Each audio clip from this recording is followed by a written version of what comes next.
Right, so hello for being here, and hello to everyone online as well. So maybe we can take a moment just to do a little meditation and motivation together, if that's all right.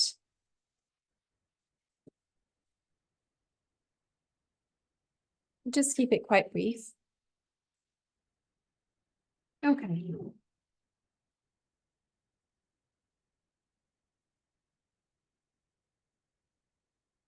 So wherever you are, try to establish a comfortable posture. And the main thing is making sure the back is straight, relaxed.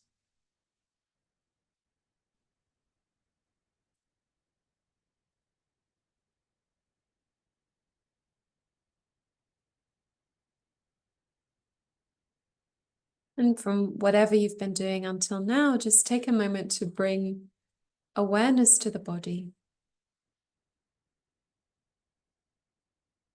Starting at the top of the head, relaxing the head, and scanning down. And if you notice any areas of tension, just let them go with the breath. Relaxing the neck, shoulders,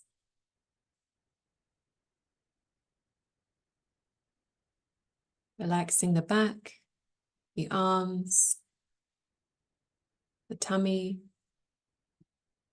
the legs, and the feet. And just allow yourself to be here and now.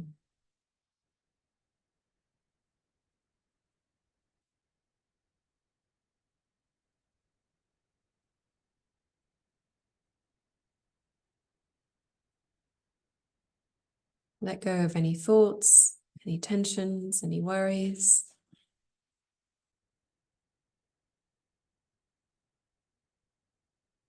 And gently bring your awareness to the heart.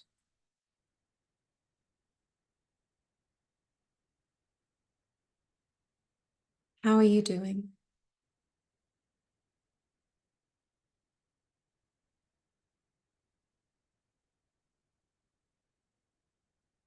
Notice at the heart, whatever is there.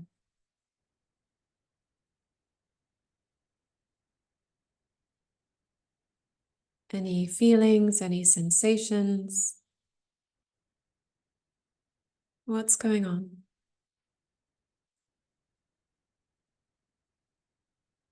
Just notice.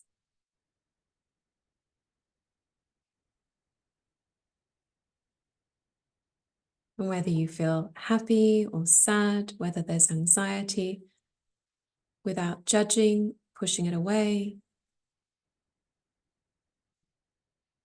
Just hold it in gentle awareness.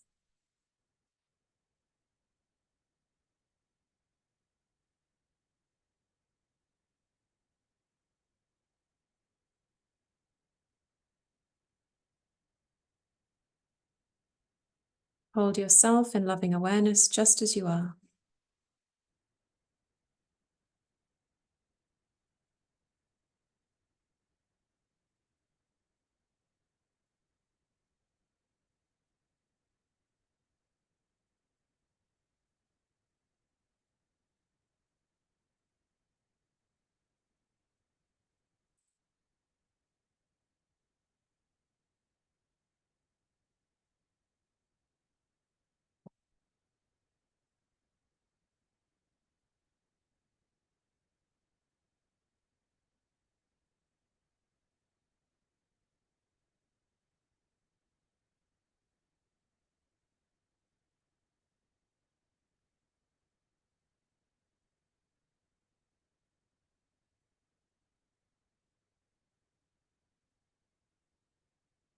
Whatever we feel, whatever arises, we embrace it with loving awareness.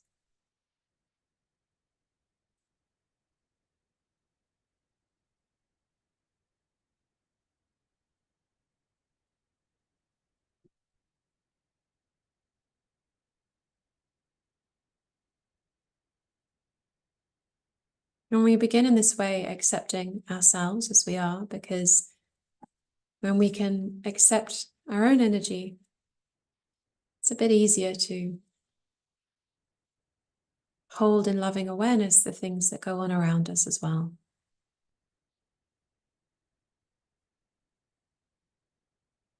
And so we can gently shift our intention to create a positive motivation for this session.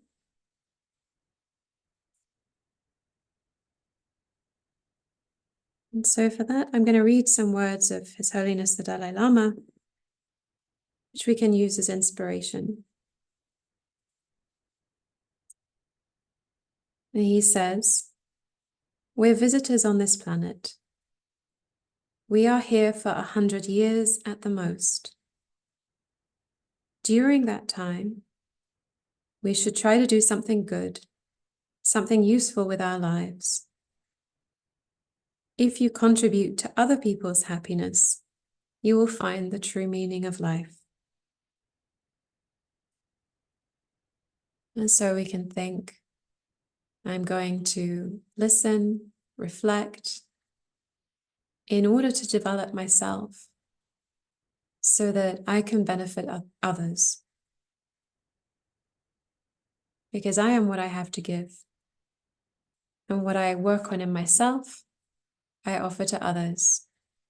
So may this be most beneficial, may it be of benefit, and may it be a cause for the enlightenment and happiness of myself and all sentient beings.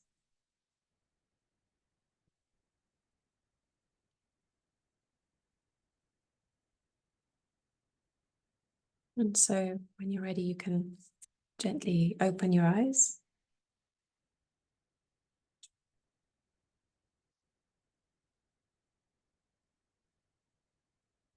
Okay. So the topic today is dealing with challenging times in a skillful way. And there's a number of ways we can approach this topic. And today we're going to focus on wisdom. And wisdom is a mind that correctly apprehends reality. So sees things as they are in a non-distorted way.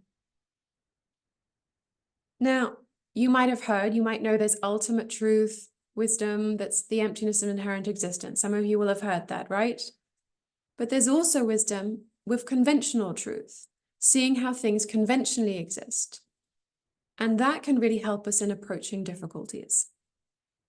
So a wisdom that sees how things exist conventionally is a wisdom that understands things like dependent arising, that understands that everything is ripened results, and that understands karma.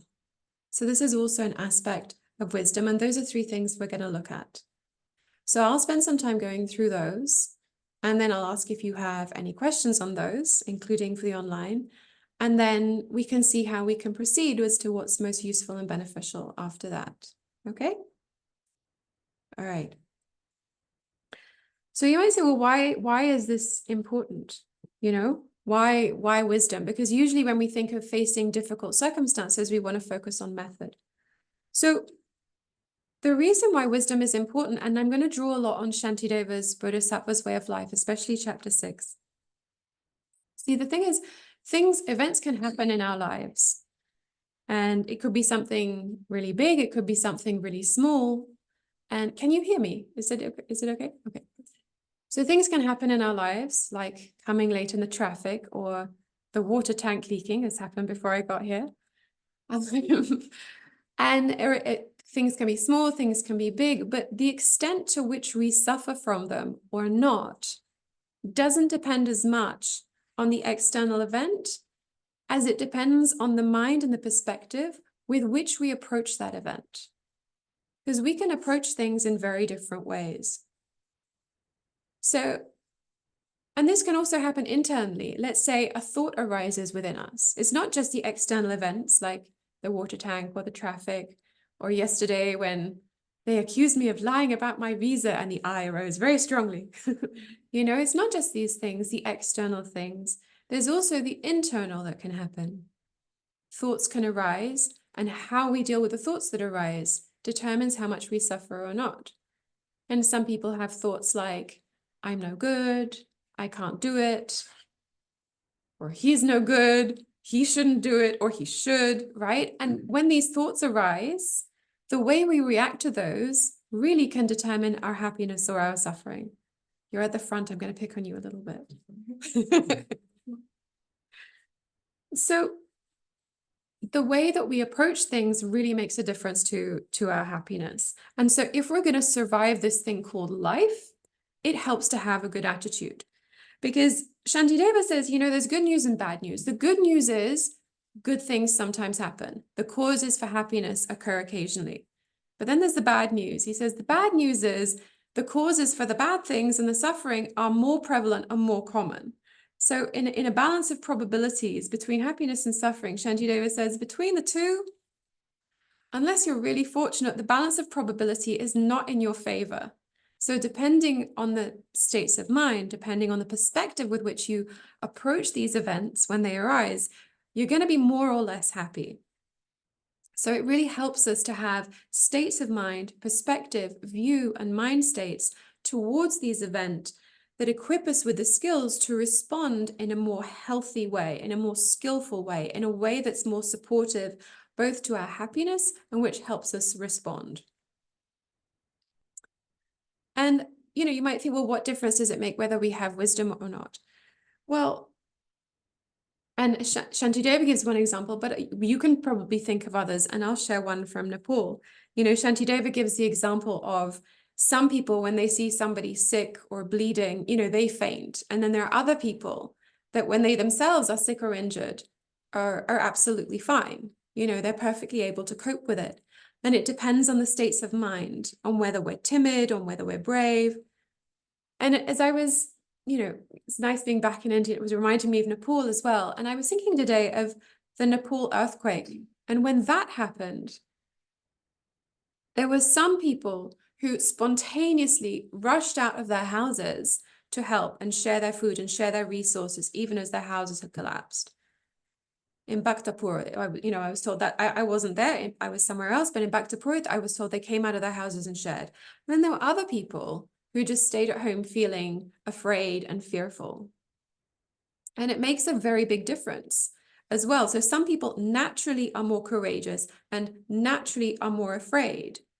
So how we deal with events is variable. And so the same event happened, the earthquake, everybody dealt with the earthquake, but some people were quite courageous and even thriving. They went out, they helped, they had more to do with their community, they're sharing food, they're capable, they're being of benefit, and others are staying at home and feeling scared. And I was in Bodhanath and I won't say where, but I went to ask for help for some children at a school because the school kids needed help. And the answer was, no, they can't possibly help because everyone is too afraid. And I thought, well, if maybe they came out and helped, they wouldn't feel so afraid. So it's kind of a feedback loop. If we're able to be courageous, then often we feel a lot better. And if we're just a little bit more grasping in ourselves, we tend to suffer a bit more. And those adversities become even more difficult to deal with. So our state of mind is really important in how well we're doing psychologically.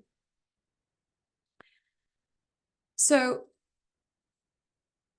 you might then we think, well, okay, what does wisdom have to do with it? Isn't method everything? Isn't method, let's take the example of an earthquake. Why do we need wisdom? Surely the important thing is giving food and giving clothing and distributing the tarpaulin and all of these things. Method, love, kindness, generosity, right? All of that stuff.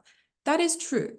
That is important. It's what I used to do for a living. So it's not that I'm biased against method. And we could probably talk more about that at another time. What's the problem with only method? So you might have heard that Shantideva says, it's a lot easier to put shoes on your feet than to cover the world in leather. And what he means by that is, between changing the world and sorting yourself out, this is easier. So if we want to make the world comfortable and pleasing and fix outside circumstances, that is a lot of work. It's a lot of effort. It's a lot of heavy lifting. But if we can change ourselves and our mind states, not only is that easier work and more manageable, but it helps us in the long run. So what are some of the tools? So that's why, why wisdom? Why do we care? Why are we interested? And I might add to that, there's also in the Vajrakata Sutra, there is, I forget which verse, there is a part where it's distinguishing the capacities of a bodhisattva. So they distinguish the capacity of a bodhisattva with wisdom and a capacity of a bodhisattva without. And so these are bodhisattvas, highly realized beings, like some of the ones that we have on the walls, with incredible qualities. And it's said that the difference between a bodhisattva endowed with wisdom who engages in generosity and a bodhisattva who doesn't have wisdom and engages in generosity is like the difference, is comparable to the difference between a seeing person and a blind person. It actually says it's like the difference between going into a room that's dark and not being able to see anything, and then having light and being able to see. So if we want our method to be effective, we also need wisdom. So, okay, so what are some of the tools that we can use? So the first one that can help us in our perspective when we're confronted with something, the first tool that Shantideva gives us to think about, to adjust our mind and mix our mind with, is the wisdom of dependent arising.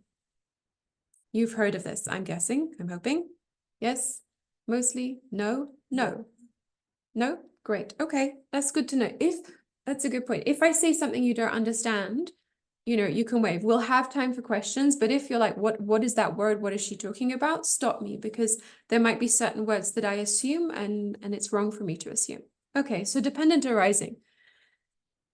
The wisdom of dependent arising is that everything that exists, from the rug, the painting, everything is arisen dependent on causes and conditions. Things don't exist causelessly. And there are reasons to supporting this. So if things existed without cause, well, then things would just pop in and out of existence. Things would occur randomly.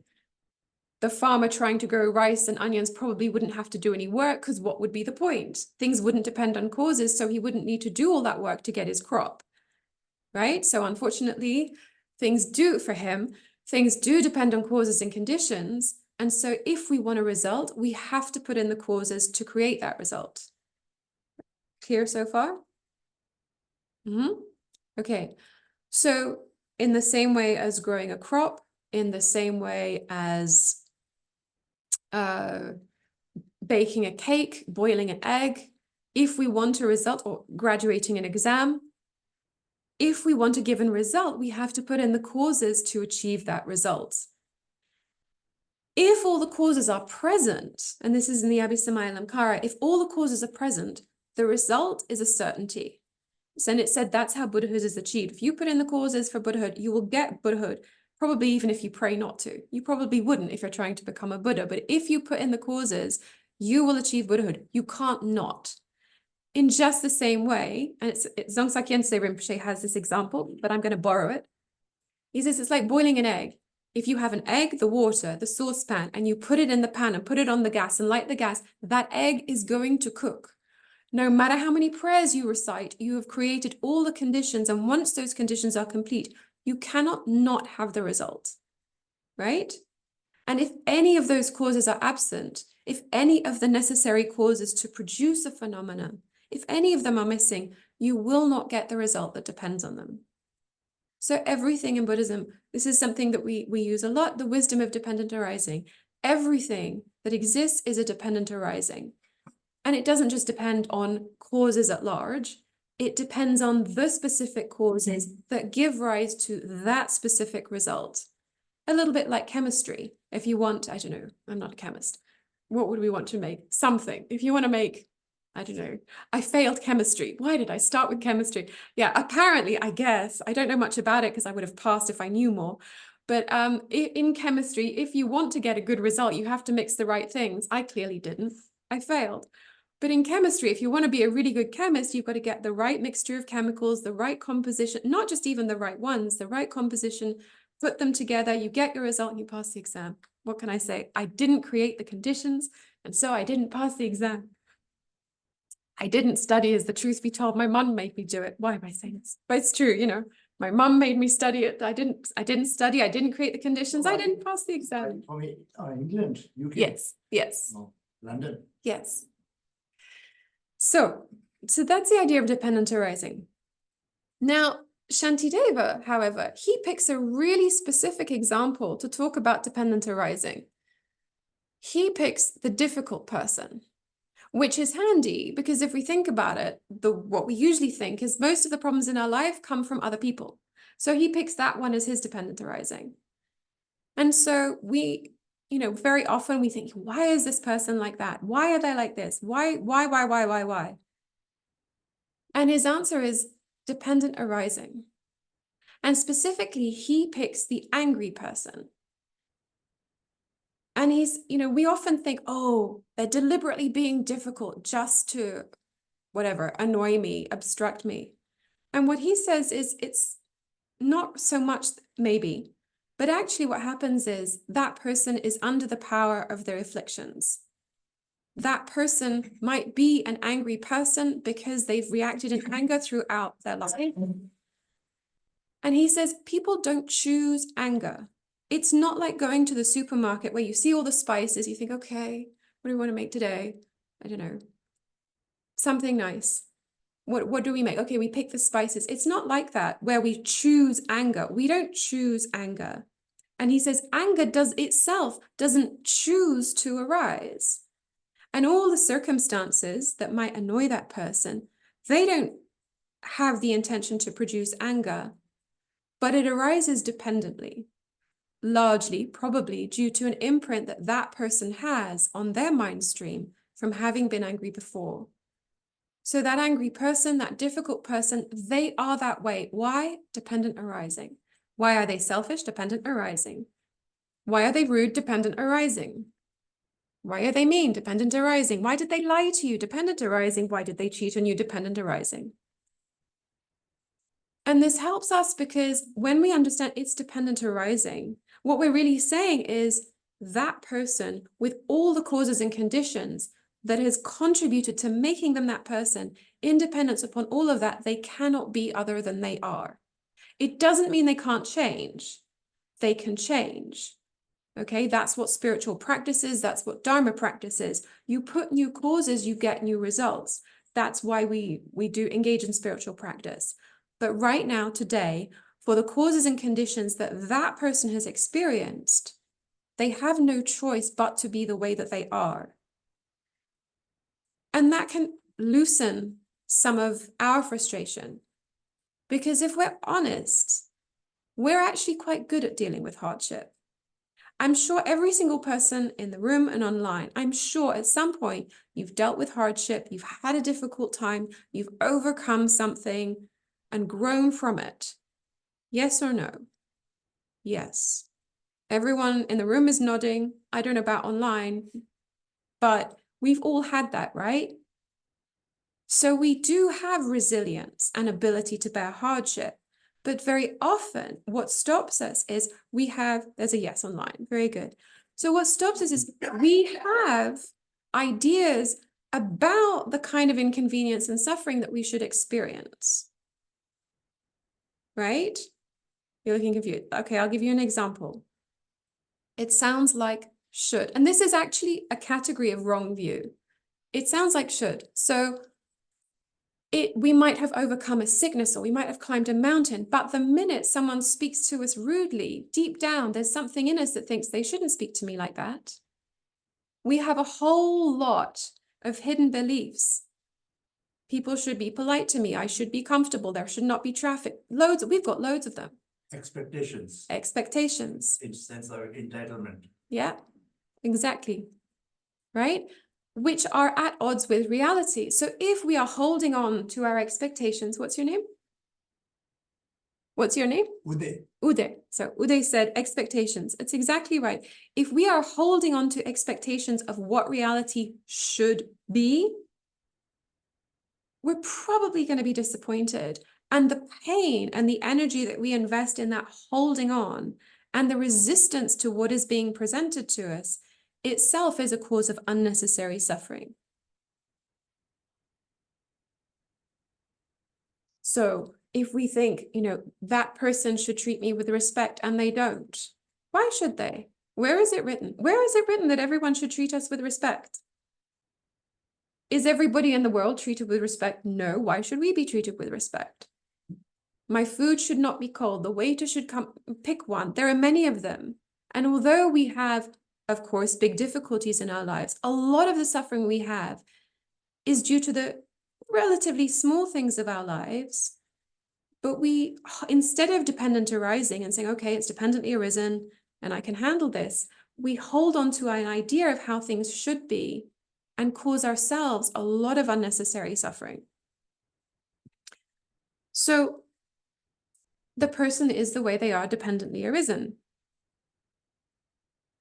So maybe a practice could be, instead of thinking, well, they should be polite. No, they shouldn't. My food should be warm. No, people should not be rude to me. Yes, they should. Sure, they should. Why? Dependent arising.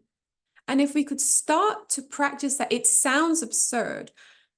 The person should be rude. The water tank should break. The traffic should not be on time. The person should be, they should accuse me of lying. Why not? Why not? Why not also me? This is life. And we relax. And we let go of all of the tension caught up in the resistance to reality presenting itself as it is. And then we are in accordance with reality. And when we are in accordance with reality, now we can start to think about method and what to usefully do. Okay, reality has presented itself to me like this. Now what? Whereas if I'd been at home saying, well, the water tank just should not leak and the water's coming into the house, all my judgment about whether it should or should not leak is not going to solve the problem, right? Should is not going to help me. For whatever reason, apparently someone downstairs didn't click off I don't know, this is new to me. They didn't click the off button and so the water came. If I just sit there saying, well, it shouldn't be like that and they should, it's not going to solve anything. But if we deal with reality as it is, okay, water is coming. And now we're equipped to deal with it. It's the same with the angry person. It's the same with the shouting person. It's the same with everything. If we greet the reality as it is presented to us, we're a lot better equipped to respond to it. So it doesn't mean condoning everything, but it just means accepting the reality of what we're presented with and saying, okay, it's like that. Why? Dependently arisen. Instead of, no. Right? It relaxes us to be able to respond. And already we release some of all of that tension that gets caught up into holding on to, it should be different, that can make us ill. So then we might think, okay, well, it's like that dependently arisen. So am I stuck with it? Do I just have to live with it? And the answer to that is no. We can change things, but you can only correctly change things once you know what you're changing. You can only fix something once you know what the problem is and once you've correctly identified it with the wisdom correctly discriminating that, oh, this is the problem. So we can change things. So, and this is, in a way, a second point that we can use to help us. And this is the teaching on impermanence. Everything that's produced from causes and conditions is impermanent. It will pass. Sometimes. Transient. Transient, exactly. Things are changing moment by moment. Things break, things end.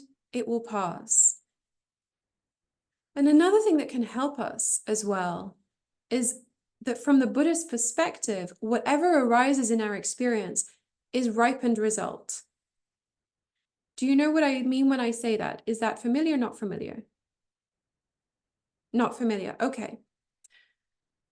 So what I mean by that is, so we say that when we do actions, we put an imprint on it. The main thing for us in actions is the intention with which we perform an action. And when we do an action, we put an imprint on the mental consciousness and it's stored like a potential. And we call it karma. I'm sure you've all heard the word karma, but I want to be specific because there are different explanations of the word karma. So I just want to spend a second on that. Okay. So we do an action. Let's pick one. Okay, today I fed the cats, Nico's cats. All right. So looked after the cats, fed the cats. Okay, so that's probably some karma of generosity. I didn't buy the cat food, so it's not a strong karma of generosity. But I fed the cats, I gave them food, looked after them. Okay, so I've put an imprint on my mental continuum. What is that? That's a positive potential that will ripen in my experience in future. And it will ripen as an experience similar to the cause. So maybe in future, someone will feed me, you know, in just the same way. Now, here's the thing. In Buddhism, we say the cause and the result don't exist at the same time.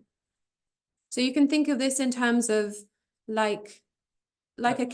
Like karmas, whatever we do take times. Yeah, exactly. But also, once we've exhausted the cause, once the cause has produced its result, the cause is gone. So it's like burning a candle, okay? As you're burning the candle, you've got the candle flame, the candle light, but all of the candle wick and the candle wax to produce that is going down and down and down and down and down until it eventually finishes. Because you don't have the cause at the same time as the result. And karma is said to work in the same way. So let's say we've created karma in past lives for wealth. We were generous. And then we're born in this life with a lot of wealth, a lot of resources. And we think, oh, this is fantastic. You know, we've got money, we have resources. Great, marvelous. But every time we're enjoying our wealth, we're just like the candle, we're using up causes. There's a bucket, like a water tank, okay, full of conditions for wealth. And every time we're spending and enjoying our resources, partying or at the cinema, whatever we're doing, we're drawing down, like taking money from the bank. We're drawing on those causes. And when the result is experienced, the cause is finished. So that's good news and bad news. We can think of that in two ways. So when something unpleasant happens, we can think, okay, it's ripened result. One negative karma down. Good, that one's finished. And the moment it's experienced, it's gone. And Shantideva says this. He says, let me see if I get it correct. He says, whatever I experience will become a memory. And whatever is past will not be seen again. So this is the idea that when the karma has ripened, the cause is finished. So that can be good for us and bad for us. If we're facing a difficult situation, we can think, well, okay, it's arisen, it's dependently arisen, but the karma for it is finished. I don't have to deal with it again. Good. Phew. But equally, when we're enjoying good things, the things that we enjoy, the cause is finished and it's gone. And that's important for us to remember as well, because we often think that our conditions are permanent. We have experiences in our lives and we identify with them. They become who we are and we think they will last forever. I will be respected forever. I will be successful forever. I will be healthy forever. I'm a healthy person. I'm a respected person. I will live forever. I will live forever. Right? So, but what happens if the karma runs out? We don't think of this because some karma ripens, we experience it, we identify with it. That's who I am. And then we're shocked and surprised when we lose the job or the person leaves us or the money runs out or we get sick. It's a shock to us. But the karma finished and another one ripened. So we might ask ourselves, okay, how do we face difficult situations with wisdom? Okay, we can use the wisdom that it's dependently arising, it's impermanent, and fortunately the karma has finished. Great news, good. One negative karma down, maybe even two, who knows? But we could just as easily ask ourselves, how do I face good situations skillfully? I've got the money in the bank, I've got the karma, I've got all of this good energy that I've obviously accumulated in the past. How do I use that skillfully? And so instead of worrying about what's come and gone and past and dead and finished, why not worry about, okay, I've got all this good stuff. How do I use that skillfully to create more of it in the future? And that's where our motivation comes in. no matter what's happening, we're invited to try and develop a positive motivation with whatever we are confronted with and whatever we are experiencing. So we might experience hardship, but we can still think, okay, may I experience this for the benefit of others? May I use this in a positive way? There's a friend, she won't mind me saying this, she died now, she's younger than me, and she had cancer. And she lived at the institute where I study. And when she was a volunteer, and it's a tricky one because, you know, when she was a volunteer, she was unhappy and struggling quite a lot by her own admission. I'm not saying anything out of course here.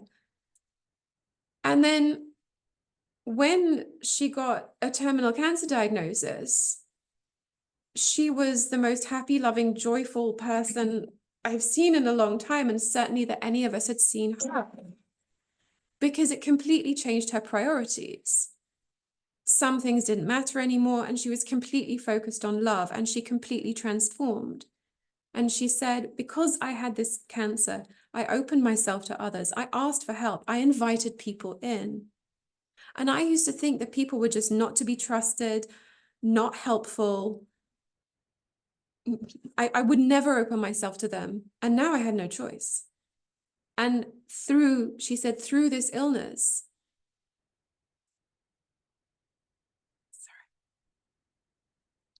she said, I began to experience what I would describe as love. So she took that unfortunate situation that none of us would want and said, well, what can I do with it? And she transformed it into something positive by saying, okay, karma ripened. This is what I've got. How can I use it to be beneficial? And she wrote a wonderful thesis, and it inspired her whole class. And we still have a copy of it at the institute where I study. Which institute? Institute of Lama Tzong Khapa Italy. in Pomaya. In? Pomaya, Italy, near Pisa. And, you know, I'm guessing, well, I don't know, I'm assuming, have any of you heard of the lady Deepa Malik? Is that Mother Dipam. Olympic? Yes, yeah. So I had the privilege to meet her when I used to live here. And she didn't used to always be in a wheelchair. I don't know if you know that. She used to be able to walk. And then she had surgery. I mean, she's a very inspiring woman. Then she had surgery. She said, she went in able to walk. She came out and she was in a wheelchair. And prior to that, she'd been, mother, wife, and so on. And after that, she received, people were sort of doubting her, thinking, oh, well, actually, she said to me, her neighbor said, you'll never get your daughter married now. And she said, you just wait and see. And so she set up a business, a restaurant, actually catering for the weddings of her neighbors. She said, don't you worry. So she first started catering and did a catering business in her wheelchair. And then, as some of you probably know, she became a Paralympic athlete, an Olympic medal winning athlete. And she wasn't a medal winning athlete before the operation. She became the medal winning athlete after the operation. And when I asked her, why, she said, because I wanted people to know that as a woman with a disability, I can do things. But if I'm going to persuade people, I need to win medals. So she did, I think, shot put, javelin, she rode motorbikes. She swam across the Yamuna River. She's paralyzed from here down. She swam across the Yamuna River at the widest point. All after the surgery. Because she took that event and said, okay. And she's one of the most inspiring women in the world. She took a difficult situation and said, okay. She decided to make something positive out of it. And now she helps people and teaches other people with disabilities. So she's an amazing woman. So she's a really inspiring example of someone who shows that whatever happens, we can't always control the event. She needed surgery. What can you do? But we can use that event. And if we consciously decide, we can try and say, okay, how can I turn this into something that's beneficial for myself and beneficial for others? So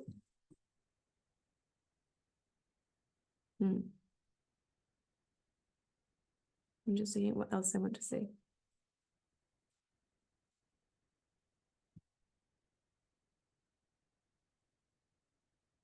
And so, one thing is sometimes when we're facing difficult situations, from a karmic perspective, we're in the difficult situation because we created the karma to be in the difficult situation in the first place, right? So, yesterday, my friend and I, we were chatting about an angry person, so we've obviously created the karma to be dealing with this angry person. Now, if we just respond in anger, if we don't retaliate and don't get upset and so on, well, the karma to deal with that has finished. Good, we're done. But if we respond in anger, thinking, well, I'm justified, how dare someone speak to me like that? Then we just create the same karma that got us into the situation in the first place. And this is how we go round and round in samsara. So the idea with this knowledge is to try to make better choices that help us, choices that give us a better future than what we might have created the cause for in the past. Not just use up all the good stuff, but use it to create the kind of future we want. If we want wealth, we would practice generosity, or we can always find some way to help others. And how am I doing for time? Okay. We have to eat. Okay. So I'll just say this and then we can open it for questions and see how we go.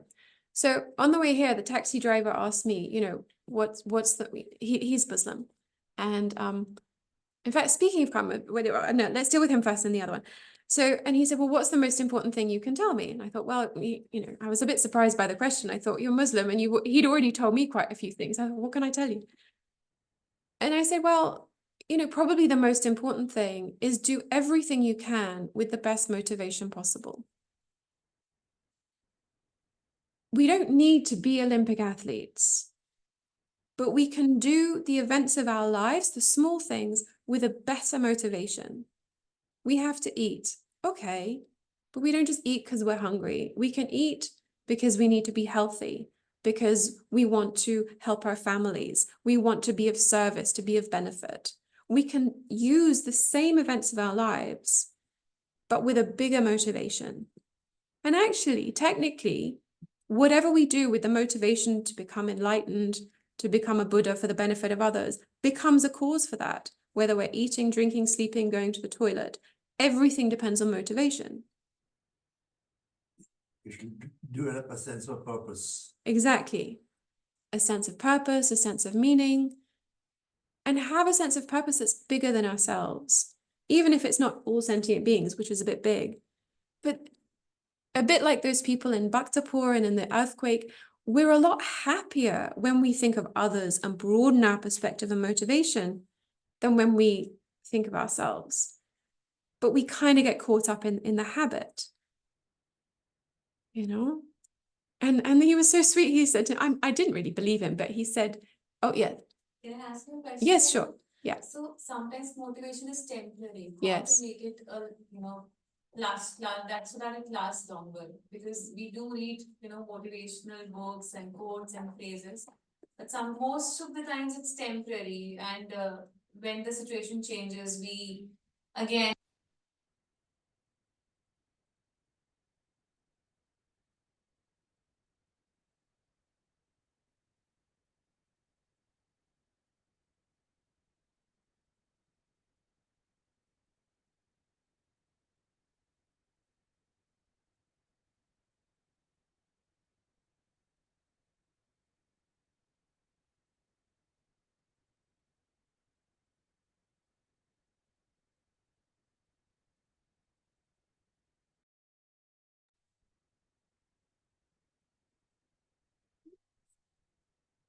Can you hear me now?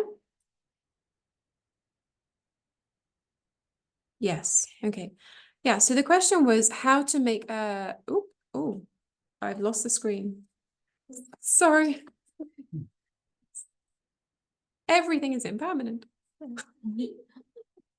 Sorry. Okay. Yeah. So how to make the motivation lasting? We have to keep motivating again and again. Lama Zopa Rinpoche recommends that we motivate at the start of the day So we might think, may everything I do today be of benefit to others. And it's really good to start that way, because if we start the day in that way, it kind of infuses the rest of the day with that kind of positive intention.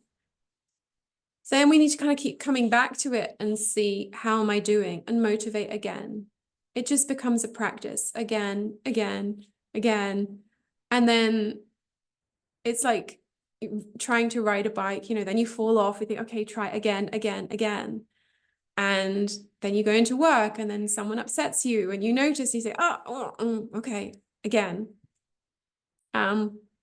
It's a really nice shortcut to this. And it's a very practical approach. One of my teachers, Venerable Namgyal, taught. And he said, one way to do this is decide, okay, today, every single sentient being that I meet, I'm going to mentally, not verbally, people might think you're strange, mentally wish them, may you be happy. So you see someone, may you be happy. You see the cat, may you be happy. It's a really good training. And when he said this, there was a girl in our group, and you know, she's in the bunk beds in Tushita Dharamsala with somebody snoring above, and she says, may you be happy. Right? Because it takes effort, right? And that's the training. It's just to keep trying again and again and again, and we'll get it wrong and we'll make mistakes and we try again. It's a training, it's a practice, everything. There isn't just okay, it's like that and now it lasts. We just check we make the motivation, we check what's going on, and we keep trying, and be gentle with ourselves. You know, we're human beings. We make a mess, we fall over, we try again. You know, it's okay. Does that answer your question? Okay. Is there other questions? Or anyone online if you have a question? Oh, can you share an evening ritual or a Buddhist prayer? Ranjana. Evening ritual. So the evening ritual is usually Vajrasattva practice, which is where we look over the events of the day and we see what we did skillfully, and then we see what we did not so skillfully, and we can regret the things that were not so skillful, resolve to try not to do them again for some period of time, be it 5 minutes, 2 minutes, a day, a week. And if you're familiar with the practice, you can do Vajrasattva, which is the mantra, and that's part of what we call a purification practice. Ranjana, are you familiar with that? Have you heard of that?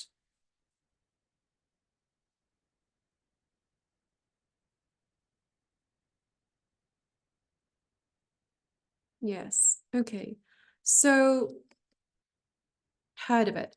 Yeah. So so maybe this is a useful practice to do, because quite often we look back at things we've done and we think, that wasn't so great. I would prefer not to have done it. And purification is just a way of saying, okay, I don't want to experience the ripened result of that. So I want to concentrate my energy on a ritual that will help me. We use the word purify. Okay, but I want to take a minute to explain what we mean by purify. Let's say we did something, I don't know. Okay, I'll tell you something I did yesterday. So yesterday when I got accused about lying about my visa, I didn't respond to it with the wisdom that with the grace that I would have liked, you know? It was okay. It was like a 5 out of 10 response. It wasn't a 10 out of 10 response, you know? I didn't respond with bodhicitta. I didn't shout at them. So I'm like, oh, I could have handled that better. I regret it. I was a little bit sharp with the woman. Maybe I should have, I could have handled that a bit better. Okay. So I think of what I did and I'm like, okay, yeah, my speech wasn't the way I would have wanted it to be. But I don't just regret that speech. I think, you know what? There's been a bunch of times in my life where I've said things that were unskillful, that came out the wrong way. Maybe, you mean it one way, it comes out another, it's a mess. We've said a lot of things that maybe we regret. If you can fix it, great. But we can also, with ourselves, say, okay, I regret that. That's the first opponent power, regret. And then those of us that have refuge, we rely on the Buddhas and say, okay, please help me to do this practice. And there is a sadhana that you can do. And then we do something. something, if you like, to make good the mistake that we've made. And really, you can do anything, but you can also do this in the Vajrasattva practice. You use the Vajrasattva mantra. So you do the mantra, and it's a sadhana where you imagine, you know, light coming from the Buddhas, purifying and sending away all the negativity. And then you say, okay, good. And I'm going to try really hard not to do that again. And that's a really nice evening practice to do. And it's a practice we can do occasionally as well. And then the other question was about prayers. There are many prayers. I think there is a prayer book. So depending on what you like, probably someone at the center can help you with that. There's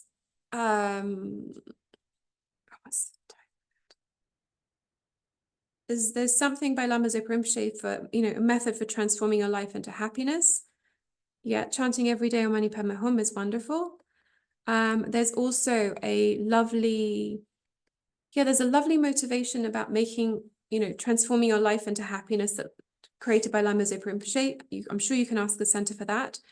And then there's a wonderful prayer by Shantideva of dedicating the merit. And that's a wonderful prayer as well. So if you can get hold of those two things, if I had them to hand, I'd send them to you. I don't have them to hand, but if you can get hold of those two things, those will be a really good starting point for you. Okay. And so we have another question online. With respect to dependent origination, is it right to say that all the causes and their effects are in a continuum, but also interconnected loops within the different 12 links? All the causes are in a continuum. Not necessarily. Okay. So in the presentation of karma, the idea is we are creating actions all the time. Those actions are not in a continuous loop. It's like they stay as potentials on our mind stream until the conditions are such that they can ripen in our experience. And it's said that they can sit there for a really long time, for thousands of eons. So I wouldn't say they're in interconnected loops. We have a lot of potentials in our mind stream. And when the conditions arise, then they ripen in our experience.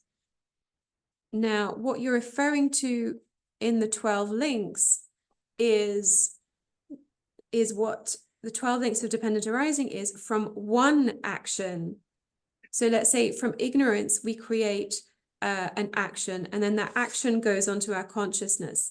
That consciousness is then ripened and brings its result. But the 12 links of dependent arising refer to the loop that attaches to one action. So all actions are not in loops. That probably didn't make sense to everyone. Okay. Some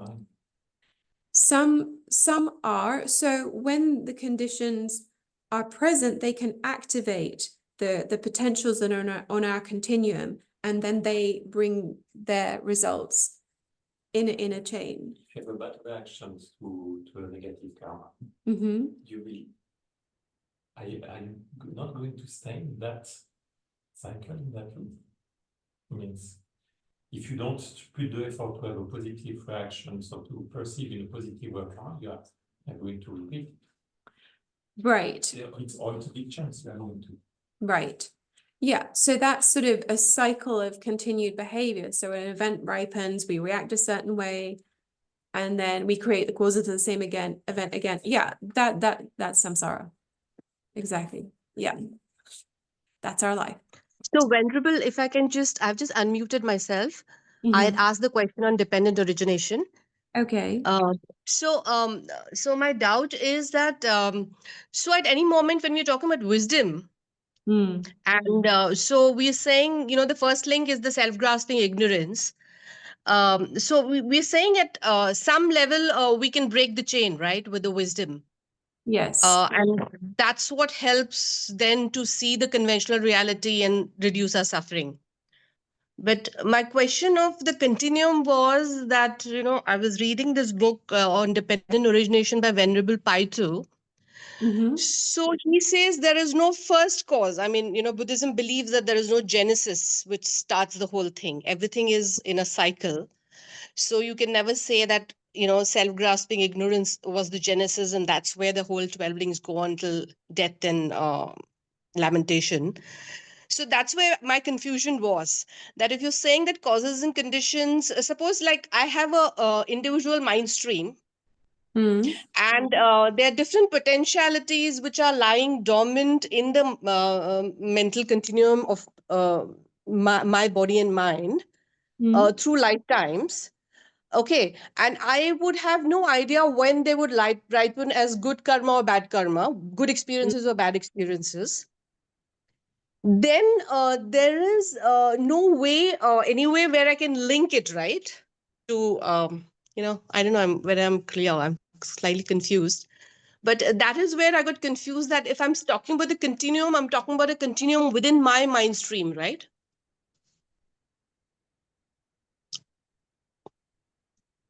So that's where my confusion is, that moment to moment, whatever I'm experiencing, a good Mm. experience or a bad experience, Mm. is a ripened result Mm. of some causes, good or bad, which are created in my mind stream, Mm. going down, beginningless lifetimes. So what's the question? So that's what I'm saying, that karma, my karma, is the continuum of causes and conditions within the mind stream. So if there is some external factors affecting me, suppose like COVID, right? So that is a cause which is coming from an external environment. Well, you have the Okay. karmic But experience. okay, right. Okay. I have the impression what she said. If you look afterwards to the cause and effect, you will perceive it as a continuum. But if you look in beforehand, it's not yet a continuum. It's something you can still influence and change.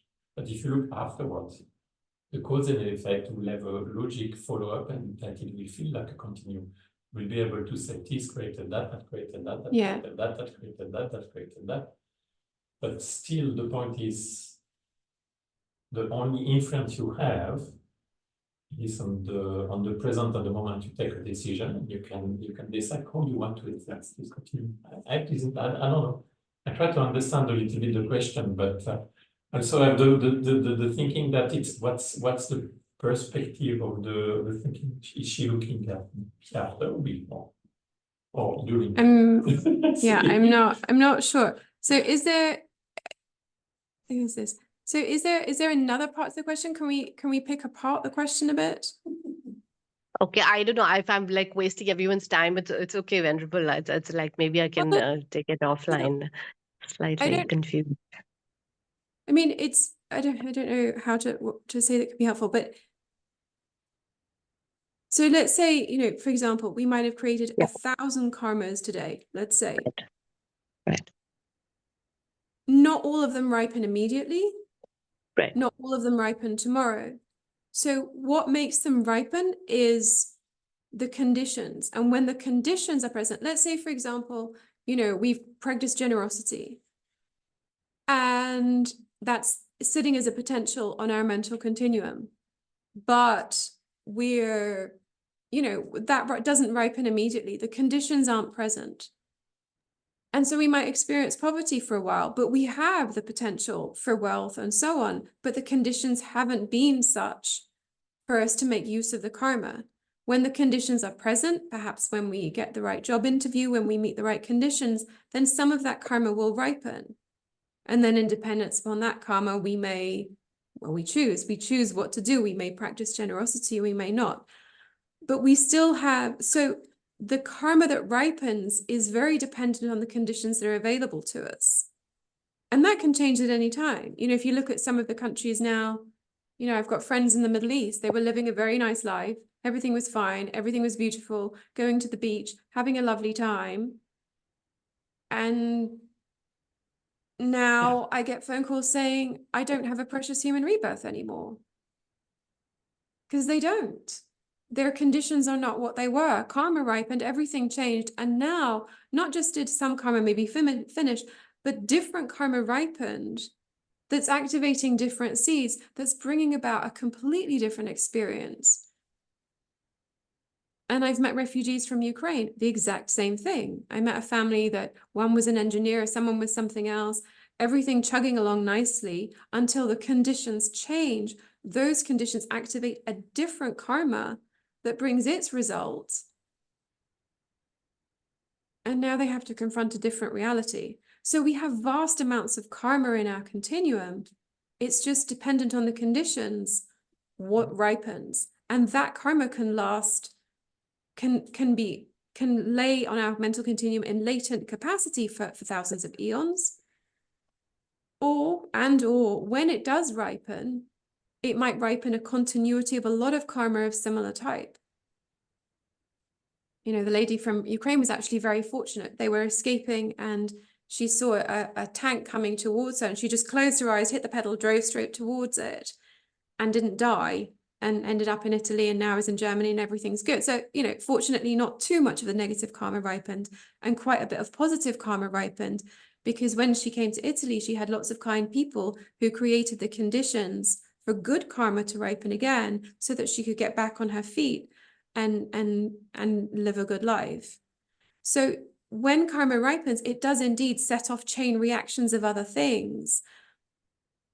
But we also have lots of karma still sitting in the tank. I don't know if that helps. Just a word about ignorance. Ignorance is the root cause, and it's true. But since that too is produced, if we generate the antidote, which is the wisdom correctly seeing reality, then we oppose the ignorance that creates the wrong action. And so that's how the 12 links chain is. I don't know if that helps. Yeah, it helps. Thanks a lot, Venerable. Thank you. Thank you so much.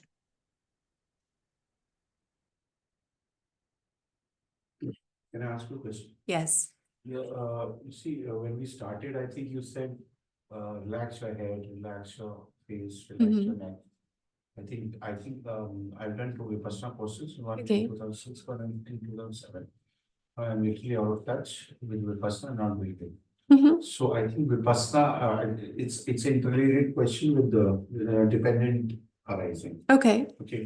Now, so I got this, I understood, I had this realization that when you sit down when I'm here, otherwise if I try it at home, it doesn't happen. Okay.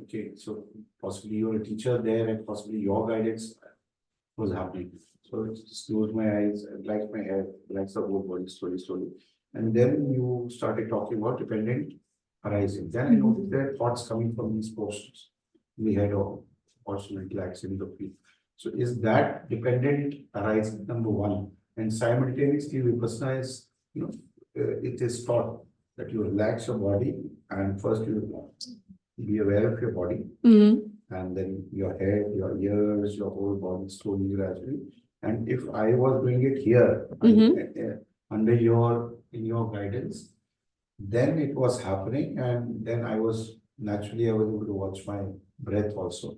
If I'm doing it at home, it doesn't happen. Okay, is that what is Vipassana? My question is this, and those thoughts that come up from the head, this portion ahead, mind, whatever the word is that dependent speech? That's my question. If I've been able to explain. Okay. Is that Vipassana? Sitting, relaxing, then I'm able to detach possibly a little bit from my body in this area, and that I was able to watch my breath, and simultaneously you start then talking about dependent arising. So is that what this is? And that is the practice of the person. That's my question. Okay. Is that the key meditation?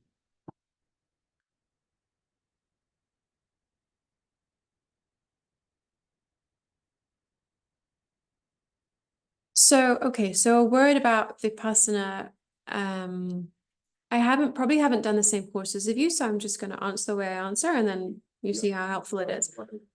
So there can be different meanings of Vipassana. And, Vipassana really means insight, and there are different kinds of insight. And probably what you're speaking of is what we would call the close placement of mindfulness. And we can have mindfulness of the body, mindfulness of our feelings, mindfulness of the mind and what's going on with it. And there are different different kinds of mindfulness, and we can indeed take that as a practice. And it's discussed in the Satipatthana Sutra. So, and there we're simply noticing what is. So if you're mindful of the feelings, you're aware of the feelings that are arising. If you're mindful of the body, you're aware of the feelings in the body. If you're mindful of the mind, you're aware of what's going on in the mind. And that can be a really helpful practice at helping us understand. It's actually an incredibly helpful practice in helping us understand dependent arising and helping us understand impermanence, because we see the ebb and flow. Things come, they go. As to the thoughts that arise, yes, those are dependent arisings. You know, they're in the same way that in a dream, what we dream of is arisen in dependence on what's in our mental consciousness. The thoughts come from our mental consciousness too. So it's true, those are dependent arisings. And that's why, so we can observe them. And if a thought comes, we can observe it and let it go. We can observe it, see that it's useful, pay attention to it. We can observe it and say, that's not helpful, and change it. When we start paying attention to the mind, we notice there's a lot of nonsense in there that doesn't serve us, and we can change those thoughts. But it can begin with just the mere mindfulness, just noticing what's going on. And then when we see what's going on, it's a really helpful practice that puts us in touch with dependent arising. Things are arisen, they're impermanent, they pass away. And then we can use our wisdom to decide how to proceed. Don't know if that answers the question. Sort of. Yeah. And you see, and what I noticed is when I'm relaxing, just come from a workout gym session. Okay. When I relax, I went into the session, and when the session started, there were changes, there were biological changes in my body. Okay, Right. My portions of my chest, contracted, and when they were expanded a little bit, my thought origination was different. When they contracted, my origination of thought was different. There were different kind of thoughts. So now, this possibly mindfulness of whatever of the mind, the body, or whatever. And I interrelate it to be the same thing, one and same thing. But is hours and hours of this practice and years of this practice, what is this the practice which is done by yogis and a lot of practice? Is it the key meditation? That's my question. Oh. And there are a lot of my meditations possibly. Techniques, okay, I would say they are. And another okay. thing is, in Hinduism, there's a philosophy theory of karmic. In Buddhism, it's also there. Where the astrological readings are done. So ignorance is possibly the negative, stars or whatever. I don't know in biological and human terms, in astrologically it's different. And is all this karmic cycle and if I sit down for Vipassana, the astrological happenings also astrological stars also play a role somewhere. Karmic, okay. One is the karmic and yes. Astrological. Okay, let's deal with astrology first up. Listen, if all it took were to rely on the stars, we'd all be enlightened already. I mean, we've got to do the work, so there can be supportive conditions. There can be, it said the difference in the moons, there are different moon cycles that have an impact on us. Okay, it's true, it can have an impact, but really, it's going to be a relatively minor factor. We've got to do the work. So then your question is about what's the work? And is this work of Vipassana, which is, I think what you're describing is what I understand as the 4 close placements of mindfulness, but that's just names. I would say it's necessary, but not sufficient. Okay, so it's part of the training. It's not the complete training. The complete training is developing, depending on what you're aiming for. If you're aiming to remove your own suffering, just yours, then the complete training is developing the cultivation of wisdom that sees not just conventional, but ultimate reality and cuts the root of all mistakes. So that's that. Then if you want to attain enlightenment and benefit all sentient beings, you need both wisdom and the method where you develop all the qualities, love, compassion for all sentient beings, and the willingness to work for their benefit spontaneously, effortlessly. That right there is a lot of training, and they do a lot of training. The Bodhisattvas, it said the start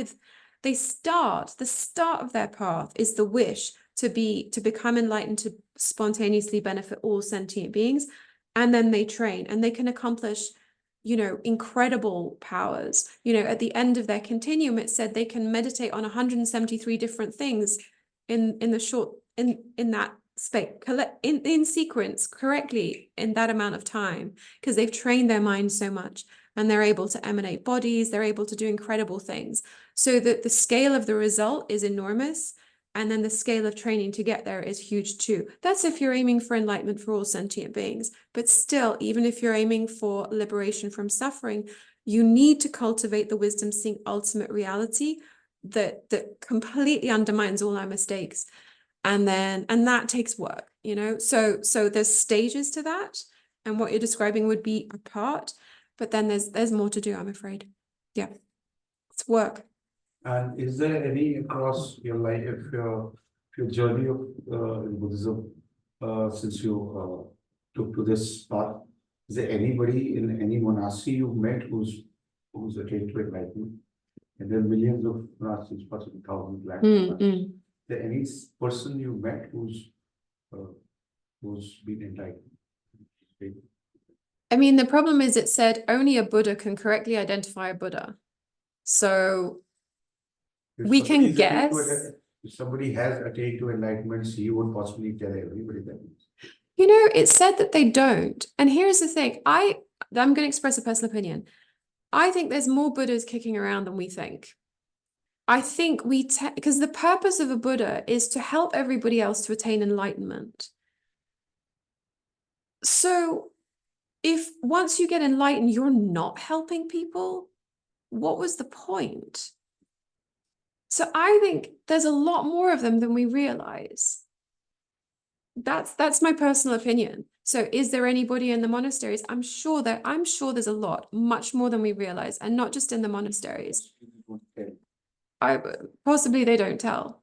They might, I mean, I was mentioning Shantideva today, and when he started out, everybody thought he was only good for 3 things: eating, sleeping, going to the toilet. All the classes that I attend, Yeah. are, all the names that are taken are 2,500 years back, 2,000 years back. Yeah. 1,500 years back. In current time cycle, is there anybody in any monastery? If I'm And my answer to you is, I believe yes. So many there. Yeah. Even in so many monasteries, they are all achieved the rainbow body. They have been enlightened. Rainbow body. Yeah, a rainbow body would mean enlightened. That's correct. So I think there are many. Now, am I qualified to identify them? No. But if I use my logic, I would agree there are many. Otherwise, what would be the point? But it doesn't. Is there anybody you can meet in India, possibly in Delhi or Northern? You want to find number? I'm very keen. You see, Yeah. I tell you why I'm asking all these questions. Okay. You see, there's so many questions. Holiness, the Dalai Lama is known as. No, that's okay. Other than the Dalai, you see. Dalai Lama. Want to know so far. I'm attending so many philosophy classes.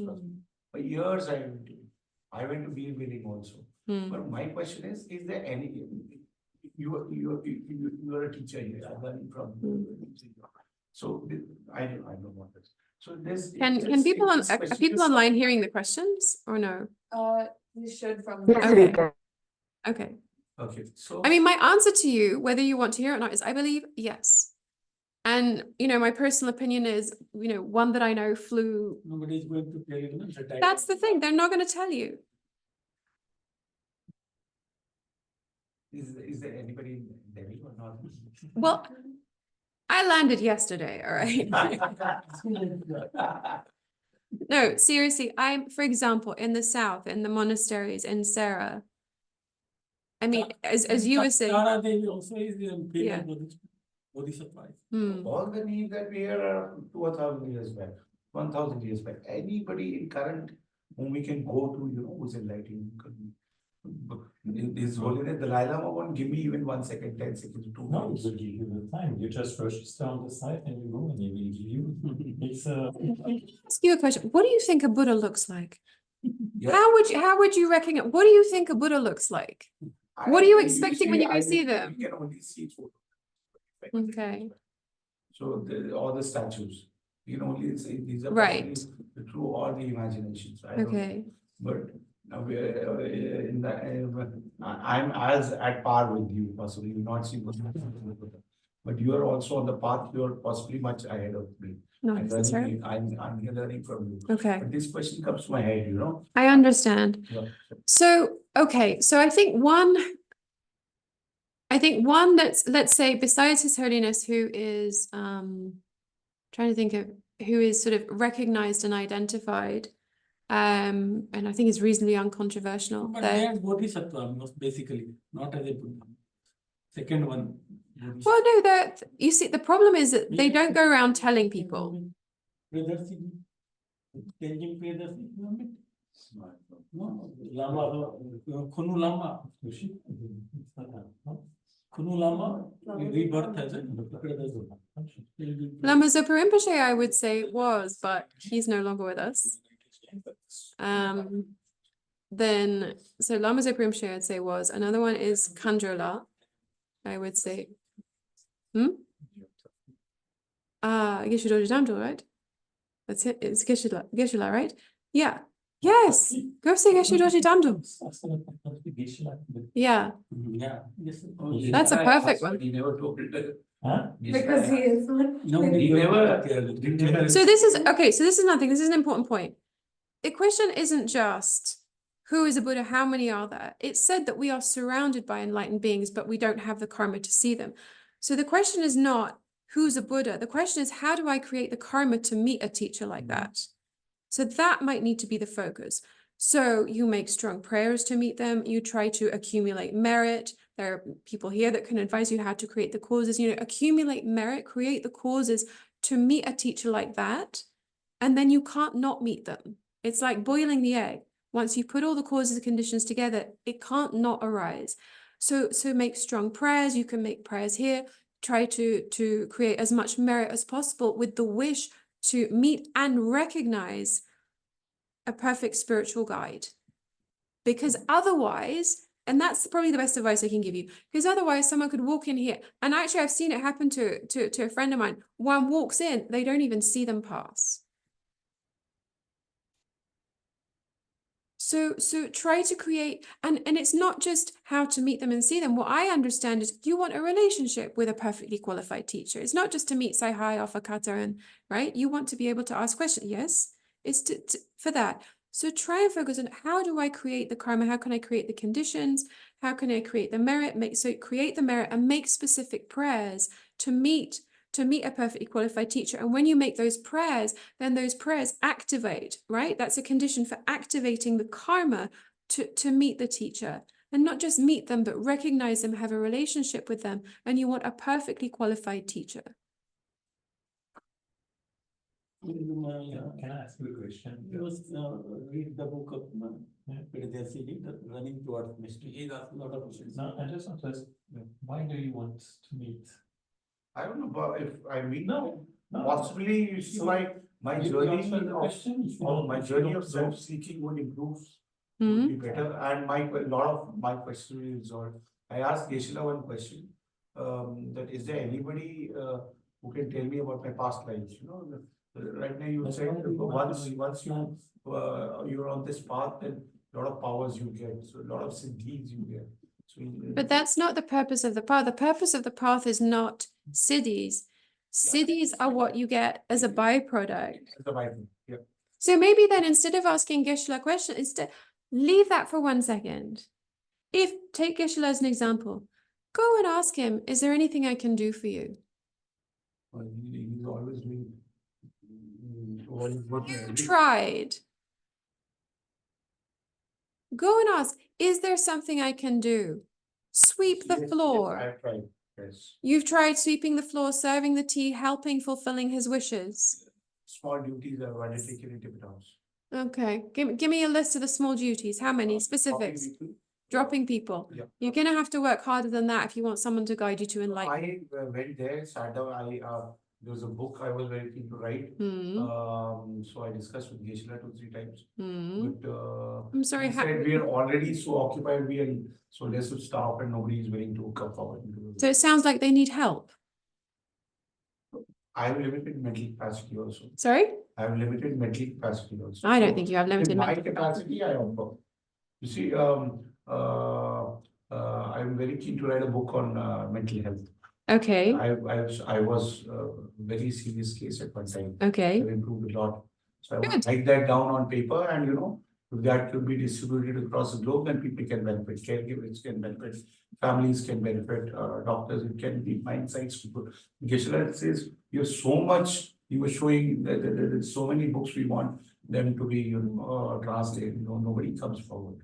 So I don't have that capacity to. Okay, but there's always something you can do. When I started out as a volunteer, I spent most of my time cleaning the wee of the puppy in the Dharma Center. That was my job for like 6 months.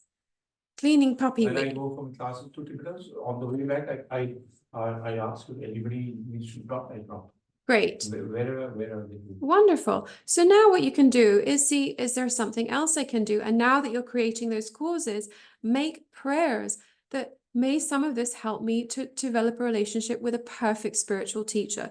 So keep creating those causes, keep finding ways to create the karma, the merit, and make the prayers, because that strong aspiration will ripen the karma in your continuum to create the event where you meet the positive spiritual guide. In Kullu, Mm-hmm. and there was You seem to be resisting what I'm trying to tell you. And I'm curious about that. Because you ask a question, but you don't want the answer. So 17, I was in Manikaran. And, Okay, let's go here. I was searching for a guru. Yes. So there's that year there was this the Kal Chakra Puja and in Bodh Gaya. Okay. So after that Kal Chakra, a lot of Buddhist people were in Manikaran. Mm-hmm. There's a gufa there. Mm-hmm. So I was sitting there. I used to ask everybody, all the Buddhists coming there, I'm looking for a guru. Somebody said you go to bead billing. You go to bead billing. There are a lot of monasteries there, and you will find a guru there. So then after that I went to bead billing. After Manikaran, and then stayed in Kullu for 2 months. Then I went to bead billing. I went to different monasteries, searching for a guru, asking any monk that I met, asking the same question. So then there was somebody referred me to a very big monastery. I went there. I talked to some Tibetan guru. He said, by chance there was a foreigner lady there. She said, you won't find a guru like this. It's stupid, it's childish. You sit in front of Lord Buddha's statue, you ask him. And I did that. And that same year I came across Tibetans. And I came across Geshe-la. Okay. So But it sounds like still some more karma needs to ripen. So I'm stuck somewhere, even I'm not very sure. By chance, I've talked to you. I've never had such a discussion with anybody before. So it sounds like there you made the strong prayers, you made the aspiration that ripened some karma that brought a result. That's what I'm hearing. But keep going. Just see if there's other ways that you can create merit and keep making the prayers. Keep trying to find ways to serve and create the positive potential with the aspiration. And also, again, continue your relationship with the Buddha. And just keep trying to create the positive potential, the positive karma, and use the prayers and intention, and it will bring its result. It's the law of causing effect. It's like boiling an egg. My journey with Tibetans is possibly part of that. Not necessarily. It might have helped it. It sounds like to me like it's helped it. So just focus on creating the causes, create the merit, right? And then make prayers, aspirational prayers for the result. And if you're still having difficulty, then you can, you can keep in touch with me via Nivita, and if I can help, I'll help. Okay? Yes? Okay.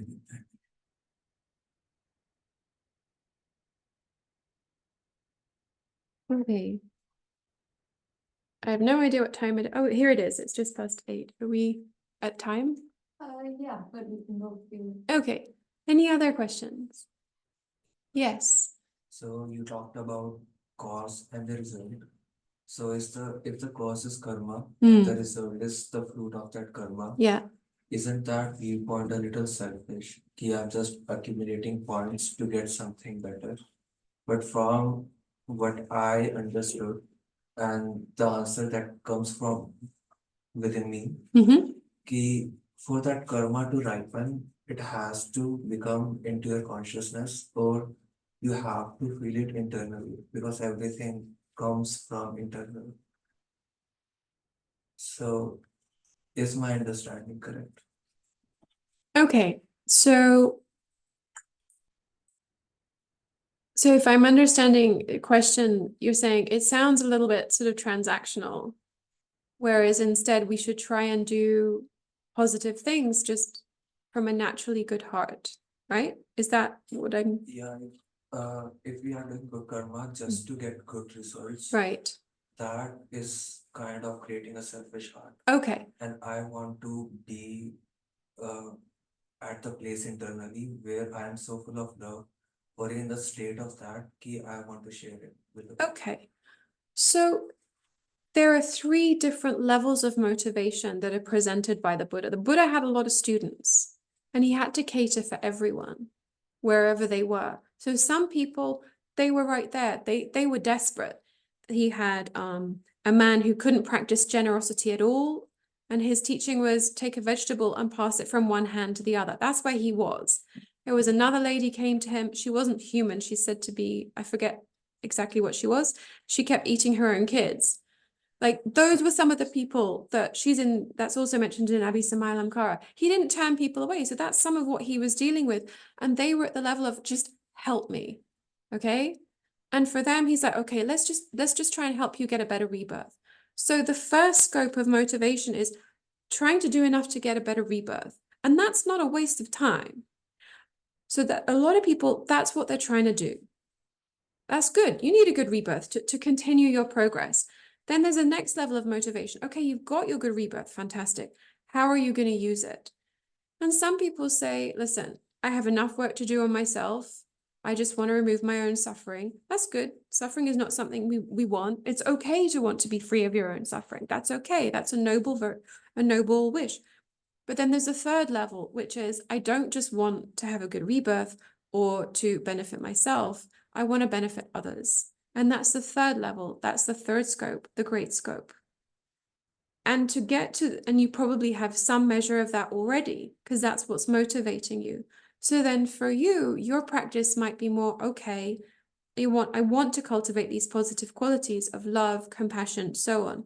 So how do we develop that more? You generate your mind in the entity of those, in the entity of love, in the entity of compassion. You generate your mind in the entity of those qualities and familiarize again and again and again and again. And you can do it on the cushion, you can do it in practice, and that becomes your practice because you have a different goal. You're not just passing a vegetable from one hand to the other. And from that perspective, the result you get will be greater and will be different to someone who's at an earlier stage. And that's a wonderful thing to do. So you might start out with a different motivation, and there are wonderful motivations. Like if you read Splendor of an Autumn Moon by Lama Tzong Khapa, he says, may everything I do with body, speech, and mind be of benefit to sentient beings without number. Wow. Which is wonderful. That's a beautiful aspiration. May every single thing I do benefit sentient beings without number. And equally in Shantideva's Bodhisattva Triavatara, he says, if it's not motivated, may everything I do be for others. These are wild and wonderful motivations to cultivate, and they can be familiarized with, they can be meditated on, they can be practiced. You can use Bodhisattva Triavatara for inspiration. You can use Lama Tzong Khapa's prayers. They were his own prayers. You can use those for motivation.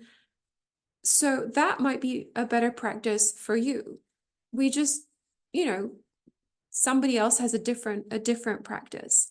You'll still accumulate karma. It will just bring a different result. Does that make sense? Okay. Okay, yeah. So let's dedicate.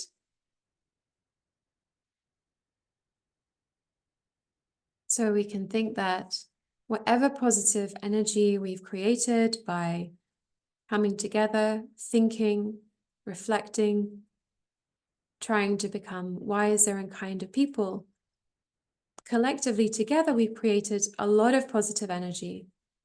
And we want to dedicate that to the highest purpose, the most beneficial purpose, so that it's of benefit to all. And so we can dedicate for all sentient beings to become completely free from every kind of suffering, for them all to achieve the perfect happiness of enlightenment. We dedicate for our own spiritual journey, that we may fulfill our highest spiritual potential. Those of us seeking enlightenment attain enlightenment. Those of us seeking a perfect spiritual teacher meet a perfect spiritual teacher, and all our beneficial wishes fulfilled. We dedicate for the long life of His Holiness the Dalai Lama, and for the swift return of Lama Zopa Rinpoche, so that he can teach again. And if you have anyone in your life in need of particular positive energy at this time, you can dedicate for their well-being as well.